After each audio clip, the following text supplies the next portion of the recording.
My brother's girlfriend kept pushing me to quit my job and become a housewife like her. When I told her to back off, my stepmother got involved and started leaving hostile voicemails.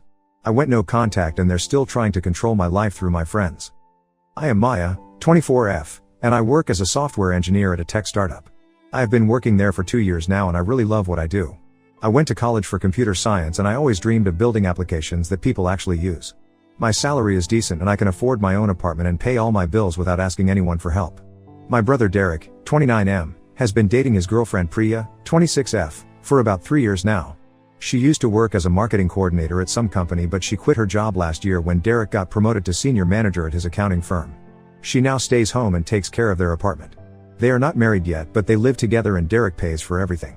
She spends her days cooking elaborate meals, organizing their home, and doing crafts.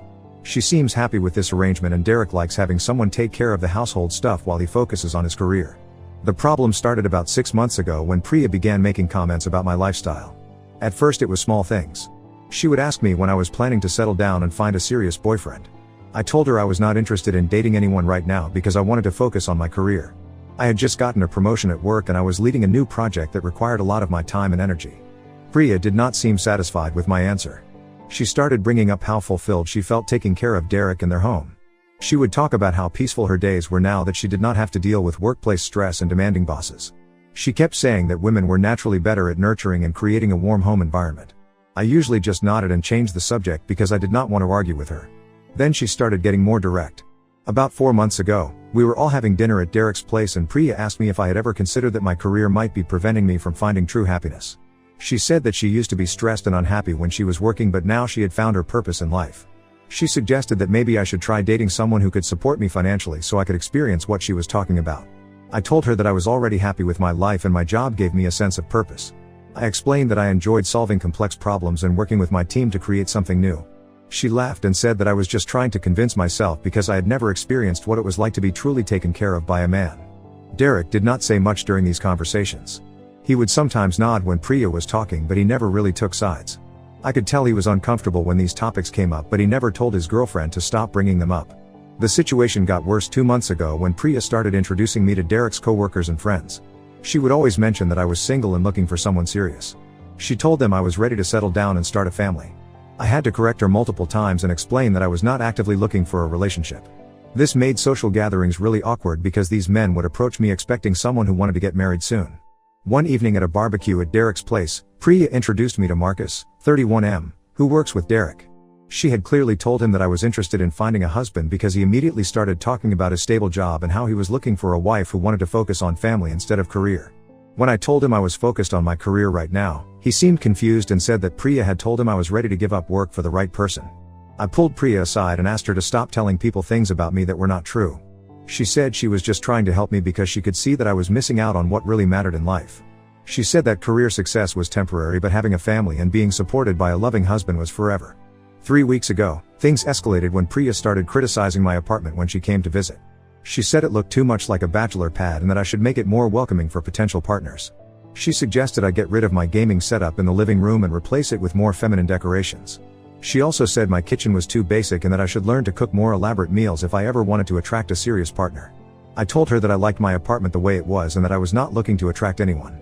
She rolled her eyes and said I was being stubborn and that I would regret wasting my best years on a career that would not love me back. Last week was the final straw. Priya called me and said she had met the perfect man for me at Derek's company party. His name was James, 28M, and he was looking for a wife who wanted to be a homemaker. She had already told him about me and given him my phone number. She said he was planning to call me to ask me out. I was really upset because she had shared my personal information without asking me. I told her that she had crossed a line and that she needed to stop interfering in my personal life. She said she was just looking out for me because she cared about my future happiness. Then she said something that really bothered me. She told me that I was being selfish by choosing career over family and that I was going against my natural purpose as a woman. She said that God had made women to be nurturers and caregivers and that I was fighting against my own nature. She also said that my parents must be disappointed that I was not giving them grandchildren and that I would end up alone and regretful when I got older. I told her that my choices were none of her business and that she needed to respect my decisions. She got defensive and said that someone had to tell me the truth because Derek was too nice to say anything. She claimed that he had told her he was worried about me wasting my life on meaningless work. When I asked Derek about this later, he said that Priya had misunderstood something he said. He explained that he had mentioned once that he hoped I would find happiness in whatever path I chose, and somehow she had interpreted that as him being worried about my career choices. He apologized for not speaking up sooner but said he did not want to cause problems between me and Priya. The situation got even more complicated when James actually called me. He had clearly been told that I was eager to quit my job and become a housewife. He talked about his financial stability and how he could support a family on his salary alone. When I explained that I was not interested in giving up my career, he seemed annoyed and said that Priya had wasted his time. I decided I needed to have a serious conversation with both Derek and Priya. I went to their apartment last Saturday and told them that Priya's behavior was affecting my relationship with my brother and that it needed to stop. I explained that I was happy with my life choices and that I did not need anyone to find me a husband or tell me how to live. Priya immediately got defensive and said that I was overreacting. She insisted that she was just trying to help me avoid making a huge mistake. She said that women who prioritized career over family often ended up lonely and bitter, and she was trying to save me from that fate. I told her that even if that were true, it would be my choice to make and my consequences to face. I said that she needed to stop commenting on my lifestyle and stop trying to set me up with men without my permission. Derek finally spoke up and said that maybe Priya should back off a little. But then Priya turned to him and said that he had agreed with her that I needed guidance. She claimed that he had said I was too focused on work to see the bigger picture. Derek looked uncomfortable and said that he had never said I needed guidance. He said he had only mentioned that he wanted me to be happy, and Priya had taken that to mean something completely different. This led to an argument between Derek and Priya, with her accusing him of not supporting her efforts to help his sister. She said that she had been putting herself out there to find me a good husband and that both of us were being ungrateful. I left their apartment feeling frustrated and confused. Derek texted me later that night to apologize for not handling the situation better. He said he would talk to Priya about respecting my boundaries. But 2 days later, Priya called me again. She said that she had been thinking about our conversation and that she still believed I was making a mistake. She told me that she had spoken to some older women at her church and they had all agreed that career-focused women often struggled to find good husbands as they got older. She then said something that really crossed the line. She told me that she had heard that my company was planning layoffs and that I should use this as an opportunity to reevaluate my priorities. She suggested that instead of stressing about job security, I should focus on finding a man who could provide stability. I asked her where she had heard about layoffs at my company. She said that Derek had mentioned it, but when I called Derek, he said he had no idea what she was talking about. He had never heard anything about layoffs at my workplace. I realized that Priya had made up the story about layoffs to try to scare me into reconsidering my career. This made me question everything else she had been telling me about what Derek supposedly said or thought about my choices. Now I am wondering if I should continue having a relationship with my brother while he is with someone who clearly does not respect my life choices and is willing to lie to manipulate me. Derek says he loves me and supports my decisions, but he has not been able to stop his girlfriend from interfering in my life. I am also worried about how this might affect family gatherings and holidays. Priya is likely to be around for most family events, and I do not want to deal with constant comments about my lifestyle choices. But I also do not want to lose my relationship with my brother, who has been important to me my whole life. So am I wrong for wanting my brother's girlfriend to stop pushing me to become a housewife and quit my job? Should I just ignore her comments and try to maintain peace in the family? Update 1: A lot has happened since my original post and I wanted to update everyone who gave me advice. Thank you to everyone who told me that Priya's behavior was not normal and that I was right to be concerned. I decided to follow the advice about having a clear conversation with Derek about boundaries. I called him and asked if we could meet for coffee without Priya. He agreed and we met at a cafe near my office last Tuesday. I told Derek exactly how his girlfriend's behavior was affecting me and our relationship. I explained that her constant comments about my lifestyle were making me uncomfortable and that her attempts to set me up with men without my permission were crossing boundaries. I also mentioned that she had lied about the layoffs at my company, which made me question her honesty about other things. Derek listened and said he understood why I was upset. He apologized again for not speaking up sooner. But then he said something that really surprised me. He told me that Priya had been talking to his mom about me and that his mom had expressed similar concerns about my focus on career over family. I need to give some background here. Derek and I have different mothers. His mom is Linda, 52F, and she has always been traditional. She got married young and stayed home to raise Derek. My mom died when I was 8 and my dad remarried Linda when I was 10. Linda was always nice to me, but we never had the close relationship that she had with Derek. She would make comments sometimes about how I was too independent for my own good, but I thought she was just being protective. Derek told me that Linda had been asking Priya to help guide me toward making better choices. According to Derek, Linda was worried that I was going to end up alone because I was not prioritizing finding a husband. She had apparently asked Priya to introduce me to suitable men and encourage me to be more open to settling down. This information changed everything for me. It meant that Priya's behavior was not just her own idea but something that Linda had encouraged or even requested. It also meant that Derek had known about this arrangement and had not told me. I asked Derek why he had not mentioned that Linda was involved. He said he thought it would just cause more problems and that he hoped Priya would handle things more subtly. He admitted that he should have told Priya to stop when her approach became too aggressive. I was really upset that both of them had been discussing my personal life behind my back and making plans to change my behavior without involving me. I told Derek that I felt betrayed that he had known about Linda's involvement and had not warned me. Derek said he was sorry and that he had not realized how much the situation was bothering me. He promised to talk to both Linda and Priya about backing off. He said he would make it clear that my life choices were my own business and that they needed to respect my boundaries. I told him that I needed some time to think about everything and that I would not be attending any family gatherings for a while. Derek seemed disappointed but said he understood. 3 days after our coffee meeting, Linda called me directly. She said that Derek had told her about our conversation and that she wanted to clarify some things.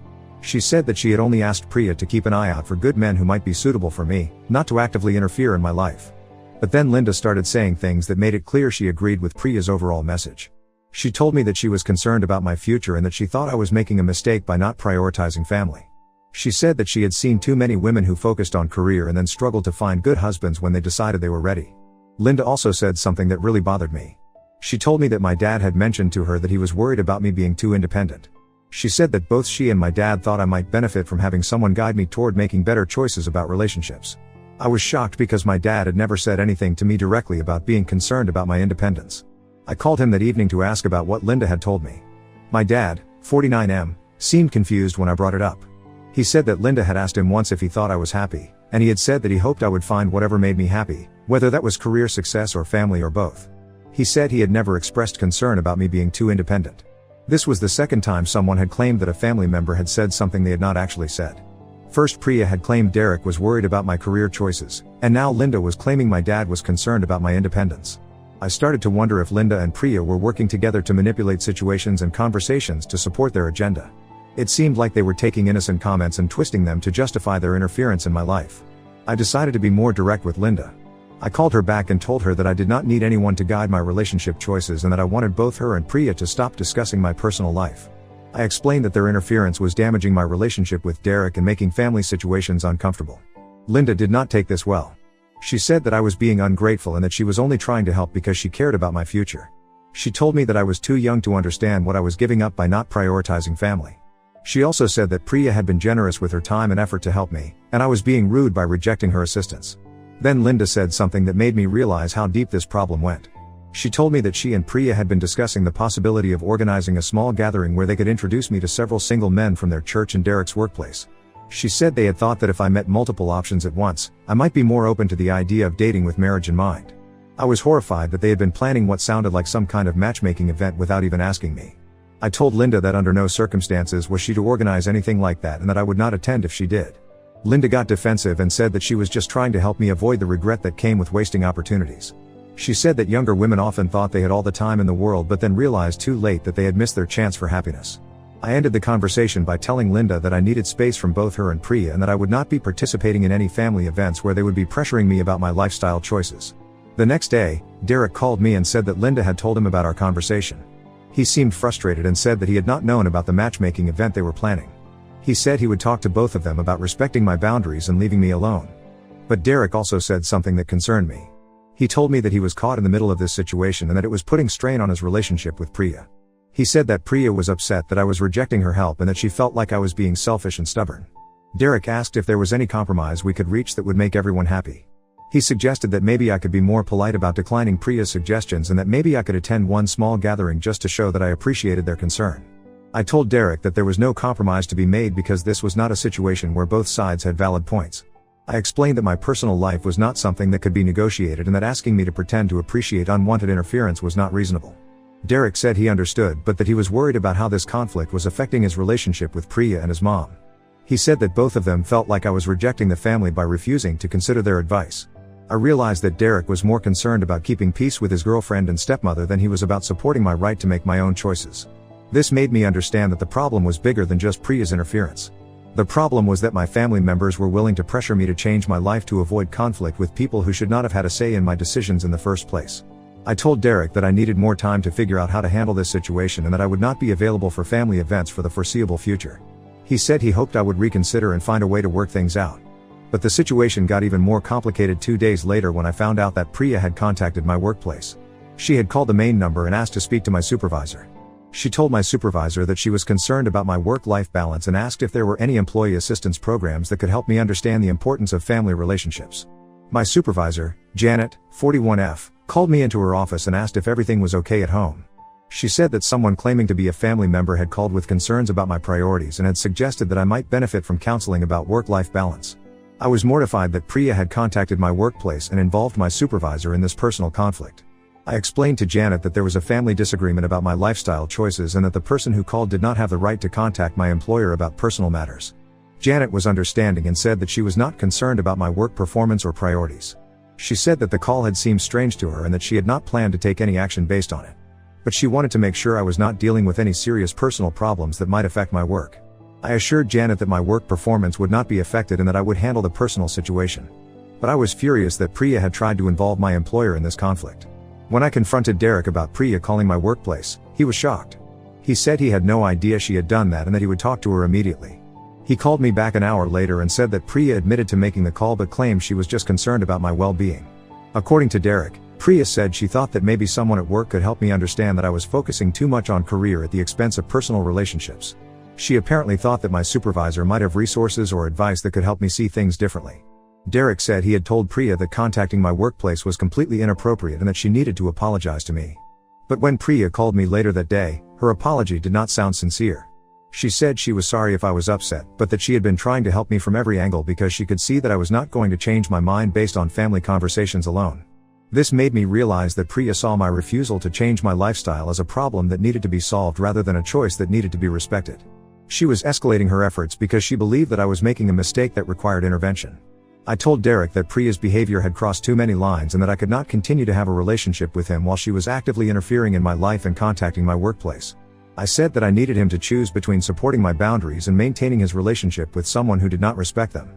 Derek said he would think about what I had said and get back to me. That was 4 days ago and I have not heard from him since. Update 2: I am writing this update because some people asked me to let them know what happened with Derek and whether he ever responded to my ultimatum about choosing between supporting my boundaries and maintaining his relationship with Priya. Derek did eventually call me back, but it took him 2 weeks to do it. When he finally called, he said that he had been thinking about everything and that he had decided he could not ask Priya to completely change her approach because he believed her intentions were good. He said that he had talked to Priya about backing off, and she had agreed to stop contacting my workplace and stop organizing matchmaking events. But he said that he could not ask her to stop expressing her opinions about my lifestyle choices because that would be limiting her freedom of speech. Derek also said that he had talked to Linda, and she had agreed to be more subtle about her concerns. But he said that both Linda and Priya still cared about my future and wanted to be able to express their thoughts when appropriate.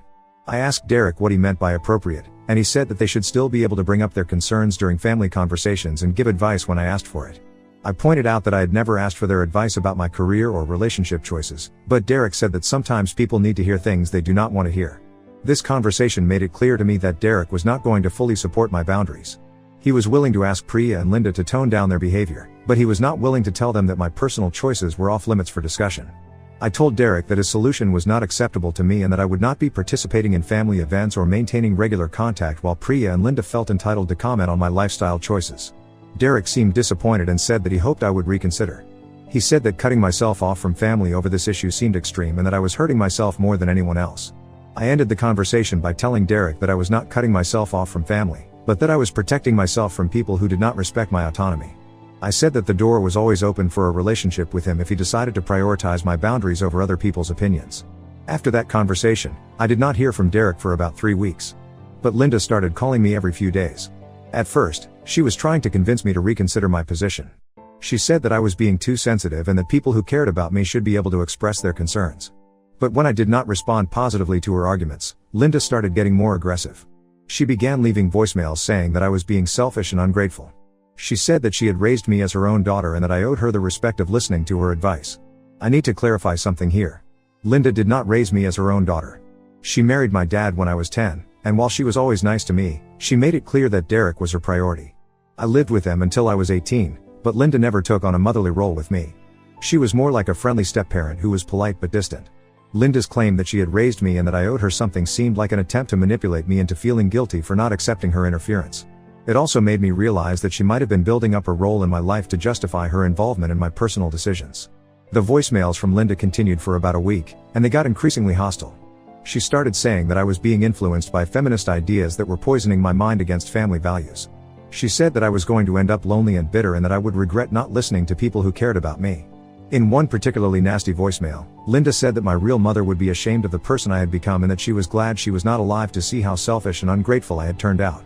That voicemail crossed a line that I could not ignore. I had never brought my real mother into this conflict, and Linda had no right to speculate about what she would have thought about my choices. I was also hurt that Linda would use my mother's death as a weapon in this argument. I called Derek and told him about the voicemails Linda had been leaving. I played him the one where she mentioned my mother, and he was quiet for a long time after hearing it. Derek said that Linda had been really upset about the situation and that she felt like I was rejecting the entire family. He said that her comment about my mother was out of line, but he asked me to understand that she was speaking from a place of frustration and concern. I told Derek that I did not care what Linda's motivations were and that bringing my dead mother into the argument was unforgivable. I said that if he could not see why that was wrong, then he was not the person I thought he was. Derek said he would talk to Linda about her voicemails, but he also said that I needed to understand that my decision to cut off contact was affecting everyone in the family. He said that Linda felt rejected and that Priya was upset that her efforts to help me had caused so much conflict. I pointed out that nobody had asked Priya to help me and that the conflict had been caused by her refusal to respect my boundaries, not by my decision to enforce them. But Derek said that the situation had gone beyond the original problem and that everyone needed to find a way to move forward. Derek then suggested that maybe we could have a family meeting where everyone could express their feelings and work toward a resolution. He said that maybe if I heard directly from Linda and Priya about why they were concerned, I might understand their perspective better. I told Derek that I was not interested in a family meeting where I would be outnumbered by people who wanted to change my life choices. I said that there was nothing for Linda and Priya to explain because their motivations did not matter if their actions were harmful to me. Derek said that my refusal to consider any kind of compromise was making the situation worse and that I was being just as stubborn as I accused them of being.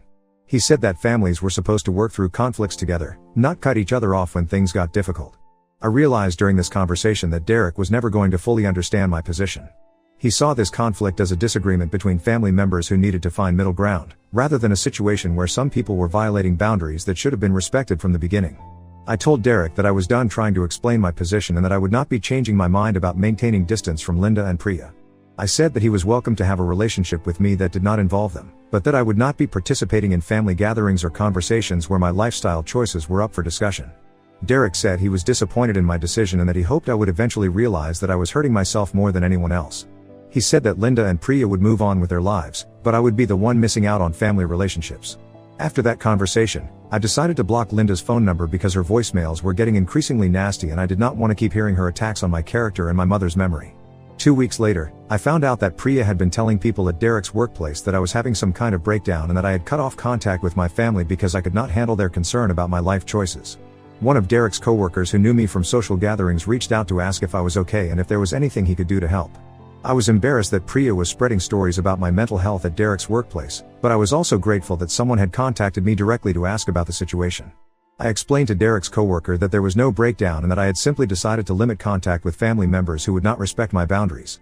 When I confronted Derek about Priya spreading stories about my mental health, he said that she was just concerned and that she might have exaggerated the situation when people asked her why I was not attending family events anymore. Derek said that Priya was not trying to hurt me, but that she was frustrated and might have said things that did not come out the way she intended. He asked me to consider that Priya was also dealing with stress from this conflict and that she might not be handling it perfectly. I told Derek that I did not care how stressed Priya was and that she had no right to discuss my personal situation with his coworkers or anyone else. I said that spreading stories about someone's mental health was not something that could be excused as poor handling of stress. Derek said he would talk to Priya about not discussing the situation with other people, but he also said that he could not control everything she said when people asked her about family situations. This response made it clear to me that Derek was never going to hold Priya accountable for her behavior in any meaningful way. He was always going to find excuses for her actions and ask me to be understanding of her motivations. I told Derek that I was done with all of them and that I would not be responding to any more attempts at contact from him, Linda, or Priya. I said that they had all shown me that they cared more about their own comfort and opinions than they did about respecting my autonomy. Derek made one more attempt to convince me to reconsider, but I ended the conversation and blocked his number as well. Update 3. This will be my final update because I think the situation has reached its conclusion and there is not much more to say. After I blocked Derek's number, things were quiet for about 6 weeks. I focused on my work and started spending more time with friends and coworkers. I realized that I had been so stressed about the family situation that I had not been fully present in other areas of my life. My project at work was going really well, and my supervisor Janet had started involving me in client meetings and strategic planning sessions. I felt like my career was moving in the right direction, and I was glad that I had not let my family's pressure influence my professional decisions. But the peace did not last as long as I had hoped. About 2 months after I blocked Derek's number, my dad called me. He said that Linda had been talking to him about the situation and that he was concerned about how things had escalated. My dad said that he understood I was upset with Linda and Priya, but that cutting off contact with Derek seemed like an extreme response. He said that Derek was my brother and that family relationships should be able to survive disagreements about lifestyle choices. I explained to my dad that this was not just a disagreement about lifestyle choices, but a pattern of behavior where multiple family members had refused to respect my boundaries and had actively interfered in my personal and professional life. I told my dad about Priya calling my workplace and Linda leaving hostile voicemails, including the one where she brought up my mother. My dad was quiet when I mentioned that, and he said he had not known about Linda's comment about my mother. My dad said that Linda's voicemail had been inappropriate and that he would talk to her about it. But he also said that he thought Linda and Priya had been trying to help, even if their methods were wrong. I asked my dad why everyone kept focusing on their intentions instead of the impact of their actions. I pointed out that good intentions did not excuse behavior that was harmful and invasive. My dad said that he thought I was right to be upset, but that completely cutting off contact seemed like it was hurting me more than it was helping. He said that I was missing out on a relationship with Derek and that I might regret that decision later. I told my dad that I had not wanted to cut off contact with Derek, but that Derek had made it clear that he was not willing to prioritize my boundaries over his relationship with Priya and his desire to keep peace with Linda. My dad asked if there was any way I would consider having a conversation with Derek without Linda and Priya being involved. He said that maybe Derek and I could work out our issues directly and find a way to have a relationship that did not involve the other two. I thought about this for a few days and decided that I would be willing to have one conversation with Derek, but only if he could guarantee that Linda and Priya would not be told about it and would not be involved in any way. My dad arranged for Derek to call me, and we had a conversation that lasted about an hour. Derek said that he missed talking to me and that he regretted how things had escalated. He said that he understood why I was upset and that he wished he had handled things differently from the beginning. But when I asked Derek if he was willing to set clear boundaries with Linda and Priya about not discussing my personal life, he said that he thought that would be difficult to enforce. He said that they were both part of his daily life and that it would be hard to completely separate my relationship with him from his relationships with them. Derek also said that he thought I was asking him to choose between me and Priya, which he felt was unfair. He said that he should be able to have relationships with both of us without having to take sides in our conflict. I explained to Derek that I was not asking him to choose between me and Priya in general, but that I was asking him to choose between enabling her interference in my life and having a relationship with me. I said that those were two different things. Derek said that he understood the distinction, but that he did not think he could guarantee that Priya would never bring up her concerns about my lifestyle in the future. He said that she cared about me and that it was natural for people who cared about each other to express their opinions. This conversation made it clear to me that Derek still did not understand the difference between expressing an opinion and repeatedly interfering in someone's personal decisions despite being asked to stop. He also did not seem to understand that my relationship with him should be separate from his girlfriend's opinions about my life. I told Derek that I appreciated him calling, but that I did not think we could have a meaningful relationship while he was unable or unwilling to set boundaries with people who did not respect my autonomy. Derek said he was disappointed and that he hoped I would change my mind eventually. He said that he would always be open to rebuilding our relationship if I decided I wanted to try again. I ended the conversation by telling Derek that the door was open for a relationship with him, but only if he was willing to keep my personal life separate from his discussions with Linda and Priya. I said that until that happened, I needed to maintain my distance for my own well-being. After that conversation, I felt like I had closure on the situation. I had given Derek multiple opportunities to choose my boundaries over other people's comfort, and he had consistently chosen to prioritize keeping peace with Linda and Priya over supporting my right to make my own decisions. 3 weeks after my conversation with Derek, something happened that confirmed I had made the right choice. My friend Sarah, 26F, from college called me and said that someone had contacted her on social media asking questions about me. The person had identified herself as a family member and had asked Sarah if she thought I was happy with my current lifestyle and if I had ever expressed regret about not having a boyfriend. Sarah had not responded to the messages, but she took screenshots and sent them to me. The profile belonged to Linda, and she had apparently found Sarah through my old college photos that were still visible on my social media accounts.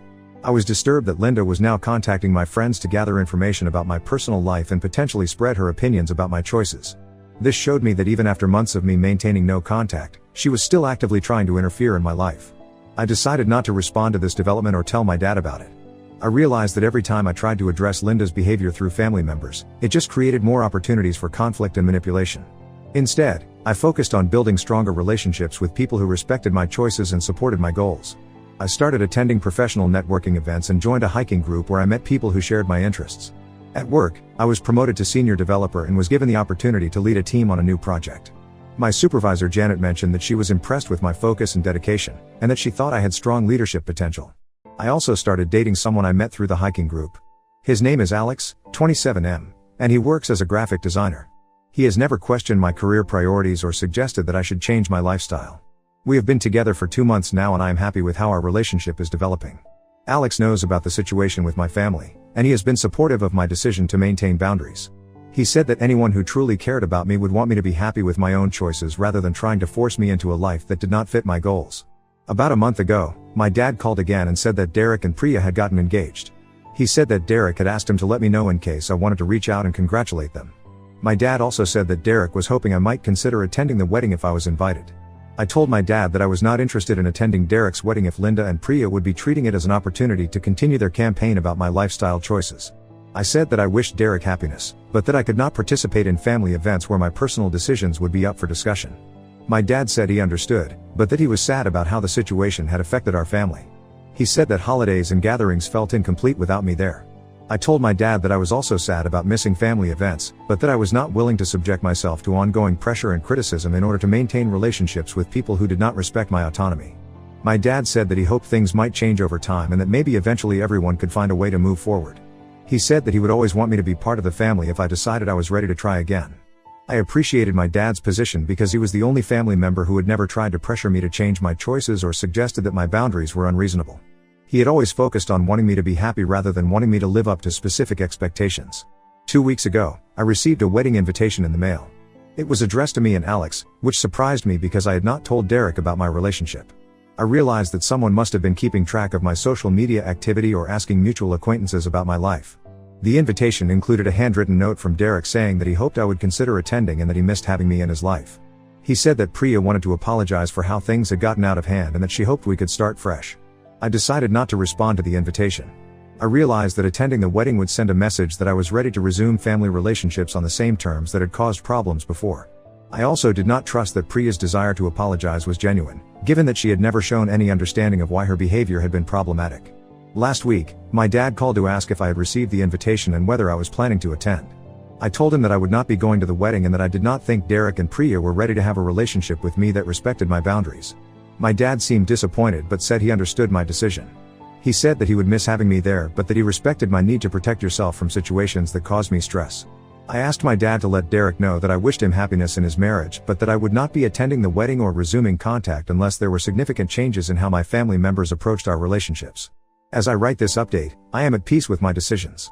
I have a job I love, a relationship that makes me happy, and friendships with people who support my goals and respect my choices.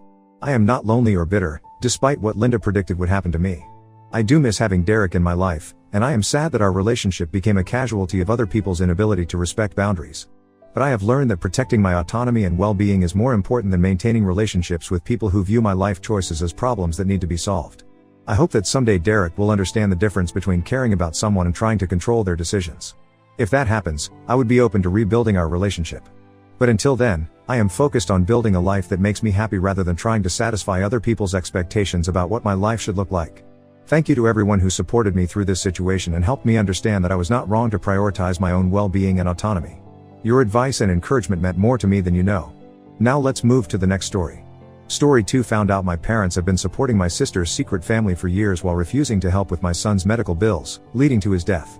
Today I confronted them at a family gathering and things got ugly. I never expected to write this post, but what happened in my family has destroyed me completely.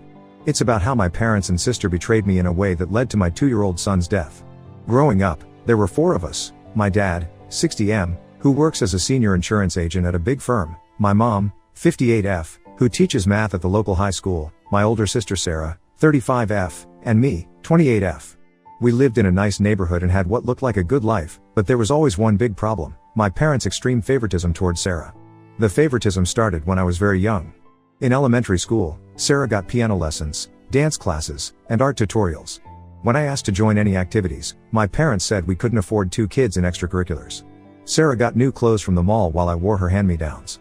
She got the newest iPhone models every year while I used her old phones until they stopped working. When Sarah was 13, she wanted braces. My parents paid $6,000 without any hesitation. A year later, when my dentist said I needed braces too, they said we had to wait because of money problems.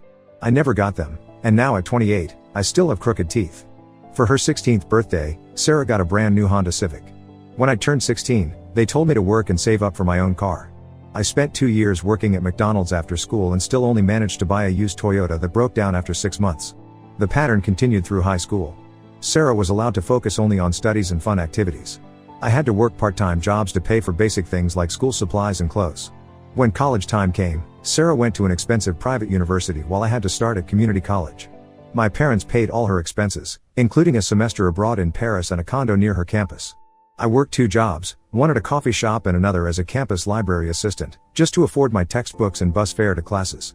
I met my husband James, 30M, during my 3rd year after I transferred to State University. He was studying engineering and working part-time at the campus IT department.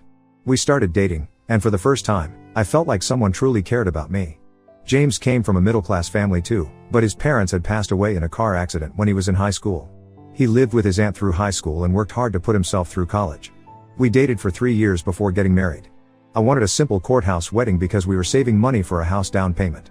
But James insisted I should have a real wedding since it was a once-in-a-lifetime event. We planned a small ceremony at a local church with about 50 guests. Sarah didn't come because she claimed she had an important work meeting. My parents almost skipped it too because Sarah had planned a family vacation that weekend. They changed their plans at the last minute after my mom's sister confronted them about it. 2 years into our marriage, I got pregnant with Tommy. The pregnancy was rough from the start, severe morning sickness, gestational diabetes, and then at 32 weeks, the worst news came. During a routine scan, doctors found that Tommy had a serious heart condition. They explained he would need several surgeries throughout his life, starting right after birth.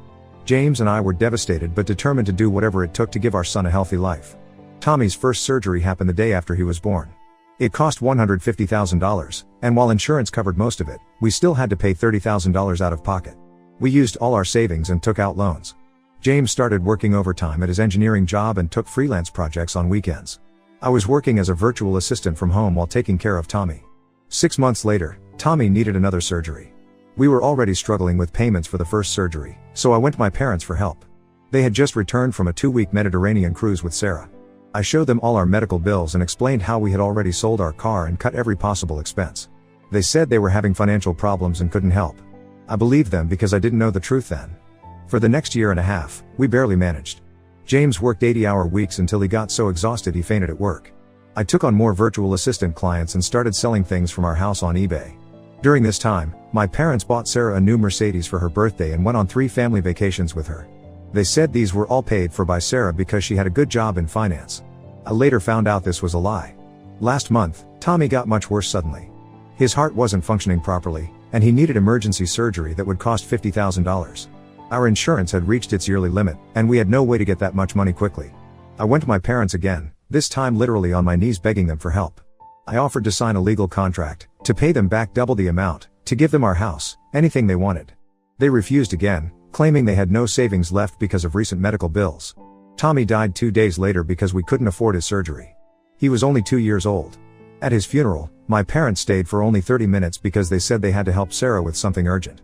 Yesterday, while cleaning out Tommy's room, I found my dad's old phone under the bed. He had visited 3 weeks ago and must have dropped it.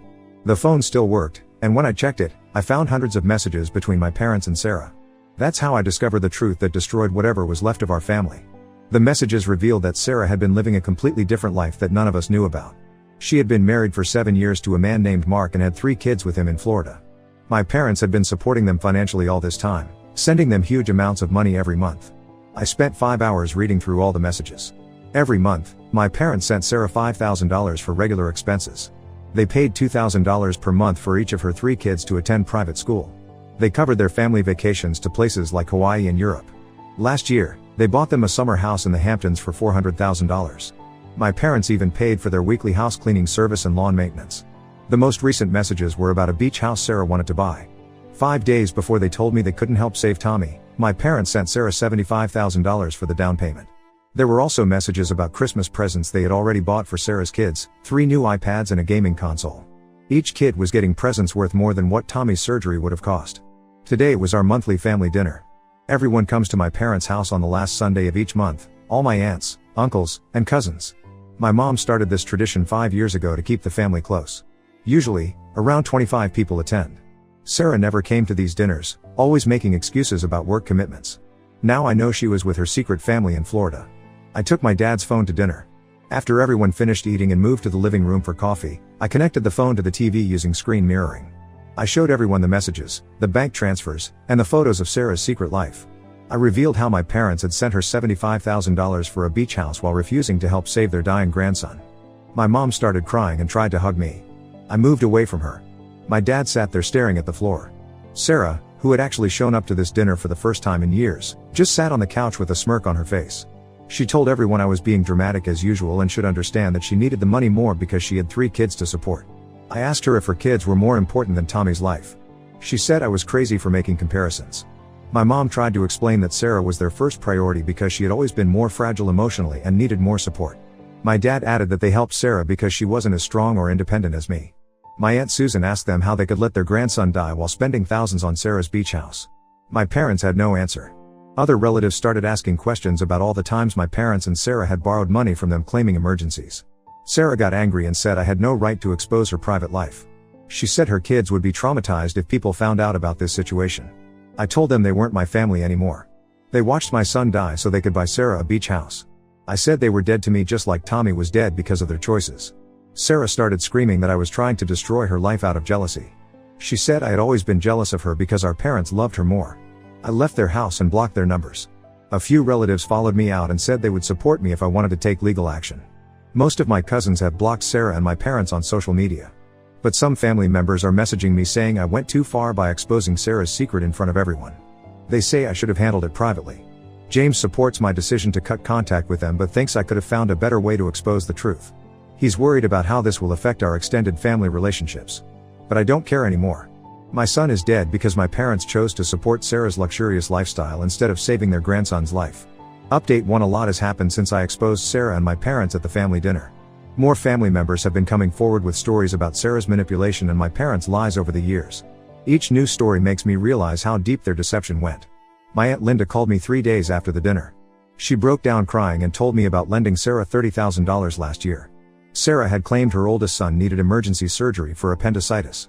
Linda emptied her retirement savings to help because she didn't want another child to suffer like Tommy. She later found out there was no surgery. Sarah used the money to renovate her beach house kitchen and install a pool. My cousin Emily's story was even worse. Last week, she came to my house and told me something that made me sick to my stomach. Sarah's husband Mark was actually Emily's fiancé 8 years ago. Emily and Mark dated through college and got engaged after graduation. They planned a big wedding, sent out invitations, and Emily even bought her dress. 2 weeks before the wedding, Mark disappeared. He left a note saying he wasn't ready for marriage. Emily had a breakdown and needed therapy for 2 years. Now she knows the truth. Sarah had been secretly dating Mark for months while he was engaged to Emily. Sarah convinced him to leave Emily and move to Florida with her. My parents knew everything. They helped Sarah and Mark pick out their house in Florida. They even attended their small private wedding 3 months after Mark left Emily. All this time, they watched Emily suffer through depression while knowing exactly what Sarah had done. Then 2 more stories came out. Sarah's first husband Tom found me on Facebook. I didn't even know Sarah had been married before Mark. Tom and Sarah got married right after college and had a daughter together. When their daughter was 2, Sarah cleaned out their bank accounts and disappeared. She took $40,000 of their savings and all of Tom's inheritance from his grandmother. Sarah told everyone that Tom was abusive and she had to escape. Tom lost his job, his house, and nearly lost custody of their daughter because of Sarah's lies. He had been searching for Sarah for years to get child support for their daughter, who is now 15. My parents knew where Sarah was the whole time. They paid for lawyers to fight Tom's custody claims and helped Sarah create fake documents showing she was in danger from Tom. Last week, James found something in our safe deposit box that made everything worse.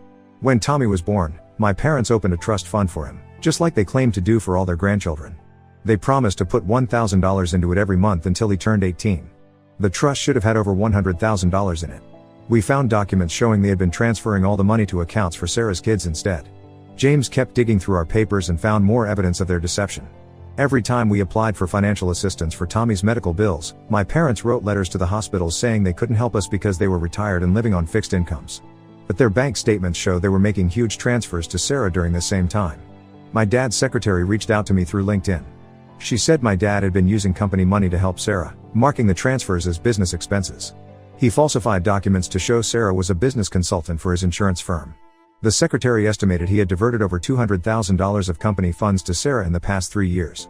My mom's best friend, who works at the same school, told me that my mom had been stealing from the school's fundraising accounts to send money to Sarah. She covered it up by altering the records.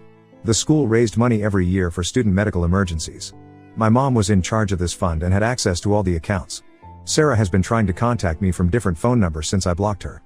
Sometimes she threatens to sue me for defamation and invasion of privacy. Other times she calls crying, saying she needs my help because Mark is asking questions about her past. Yesterday she left a voicemail saying she would tell everyone I abused Tommy if I didn't stop people from investigating her finances. My parents sent a letter through their lawyer yesterday. They offered to set up a new trust fund for my future children if I agree not to take legal action against them. They said they would put in $200,000 immediately as a sign of good faith. The letter also included a non-disclosure agreement they wanted me to sign, promising never to discuss Sarah's life or their financial support of her. Several relatives have cut all contact with my parents and Sarah. My dad's golfing friends have stopped inviting him to their weekly games after hearing what happened. My mom had to quit her book club because the other members, mostly parents of her students, didn't want to associate with her anymore. The hardest part is that people keep finding photos of Sarah's family on vacation in expensive places during the time Tommy was sick. Someone found pictures of them at Disney World from the same week we were begging my parents to help pay for Tommy's final surgery. In the photos, Sarah's kids are wearing matching outfits that cost more than what we needed to save my son's life. Update 2: Our lawyer found something that explains a lot about my parents' behavior, especially their extreme favoritism toward Sarah. We discovered Sarah isn't their biological daughter, she was adopted when she was 2 years old. They never told anyone, not even Sarah herself. The adoption papers came up during our lawyer's investigation into the missing trust fund money. My parents adopted Sarah after my mom had 4 miscarriages. They decided to keep the adoption secret because they worried it would affect Sarah's sense of belonging in the family. They didn't even tell our grandparents. They moved to a different city right after the adoption so nobody would question them about the sudden appearance of a 2-year-old. The lawyer also found evidence of my parents helping Sarah commit fraud over the years. When Sarah dropped out of college after 2 years, my parents paid someone $15,000 to create fake transcripts showing she graduated with honors. They got one of my dad's business contacts to write fake job references for her. Every job Sarah claimed to have over the years was fake, she never actually worked anywhere. My parents helped her create a false identity to get loans and credit cards. They used my dad's connections at the insurance company to get fake documentation. Sarah used this fake identity to take out over $300,000 in loans from different banks. My parents made the payments using money they took from my dad's company. When our lawyer told Sarah about the adoption, she completely lost control. She went on Facebook and posted everything. She revealed how my parents helped her hide from her first husband, how they covered up her credit card fraud, and how they helped her steal Emily's fiancé. She even admitted to lying about her first husband being abusive. Sarah posted screenshots of text messages showing how my parents helped her create fake medical emergencies to borrow money from relatives. She had a system. She would pick a relative who was doing well financially, make up a story about one of her kids needing medical treatment, and have my parents confirm her story. They scammed at least 7 different relatives this way. My parents finally broke down and admitted everything to our lawyer. Over the past 10 years, they spent more than $500,000 supporting Sarah and her family. They took out second and third mortgages on their house. They borrowed money from their retirement accounts. My dad even stole from his company's client accounts. When the lawyer asked them why they let Tommy die instead of helping us, their answer made me even angrier. They said they were afraid Sarah would cut them off from their grandchildren if they stopped giving her money. My dad said Sarah had threatened to disappear with the kids if they ever stopped supporting her lifestyle. My mom admitted she knew about Sarah's plan to steal Mark from Emily. She said Sarah had told her she was in love with Mark and would do anything to have him. Instead of stopping Sarah, my mom helped her arrange secret meetings with Mark. She even helped Sarah write the letter that Mark left for Emily. Sarah's first husband Tom is now working with our lawyer. He has proof that my parents helped Sarah fake domestic violence charges against him. They paid a doctor to create false medical records showing injuries. They used these records to help Sarah get restraining orders against Tom. This prevented him from seeing his daughter for years. My dad's company started an internal investigation after finding out about the stolen money. They discovered he had been creating fake insurance policies and keeping the premiums. He wrote policies for people who didn't exist and used the money to support Sarah. The company fired him and is pressing criminal charges. Several of my dad's business partners have cut ties with him. They're worried about being connected to his fraud. My mom had to retire early from teaching after parents complained about having someone involved in fraud teaching their children. The school is also investigating money missing from student activity funds. My parents had to put their house up for sale to pay their legal bills. They're facing possible criminal charges for fraud, embezzlement, and helping create false documents. Sarah is being investigated for identity theft, loan fraud, and filing false police reports about her first husband. Update 3: The situation with my family has changed completely in the past 6 months. My parents had to sell their house and most of their possessions to pay their legal debts. They now live in a small 1-bedroom apartment on the other side of town. My dad's company won their lawsuit against him, And he has to pay back $400,000 he stole from client accounts. He's working as a night security guard now because no insurance company will hire him. Sarah's life fell apart after Mark found out about her first marriage and all her lies. He hired a private investigator who uncovered even more things about her past. Sarah had another child from a relationship before her first marriage. She gave up her parental rights and never told anyone about this child. Mark was disgusted that she had abandoned 2 children before starting a family with him. Mark filed for divorce and got full custody of their 3 kids. The judge agreed that Sarah was an unfit mother because of her history of fraud and abandonment. She's not even allowed unsupervised visits with the children. Mark moved back to his hometown in Texas with the kids. Sarah keeps making new social media accounts to contact him, so he had to get a restraining order. Sarah's first husband Tom won his back child support case. The court ordered Sarah to pay him $150,000 plus interest for the years she disappeared. Since she has no money or job, they're garnishing the small inheritance she got from our grandmother last year. Tom's daughter, who is now 15, refuses to speak to Sarah or my parents after learning how they helped hide her from her father. My cousin Emily filed a civil suit against Sarah for emotional distress over the stolen fiancé incident. Emily's lawyer found old emails proving that Sarah and my parents planned the whole thing months in advance. They deliberately targeted Mark because his family had money. The case was settled out of court last month, but Sarah had to sign over her beach house to Emily as part of the agreement. James got a job offer in Colorado with better pay and full medical coverage. We decided to move for a fresh start. I'm 4 months pregnant, but this time we're keeping it private. Only my Aunt Linda and 2 cousins know about the pregnancy. We've decided to have no contact with my parents or Sarah. Some relatives still try to get me to forgive my parents. They say my parents have lost everything and learned their lesson. My Uncle Bob keeps sending me messages about how my parents cry at family gatherings and miss us. But I told him that my son missed out on his whole life because of their choices, so I don't care about their tears. Sarah was arrested last week for trying to open new credit cards using her kids' social security numbers. She's facing criminal charges for identity theft. She called me from jail asking for help with bail money. I blocked the jail's phone number. The only good thing that came from this situation is that other family members have gotten closer. My Aunt Linda moved near us in Colorado to help when the baby comes. My cousins have started a group chat where we talk daily and support each other. We're building a new family without my parents and Sarah. I still miss Tommy every day. His pictures are all over our new house, and we talk about him often. But I'm glad the truth came out about my parents and Sarah. At least they can't hurt anyone else with their lies anymore. The hardest lesson I learned from all this is that sometimes the people who should love you the most are the ones who hurt you the worst. But I'm focusing on the future now and on building a better life with the family members who actually care about us.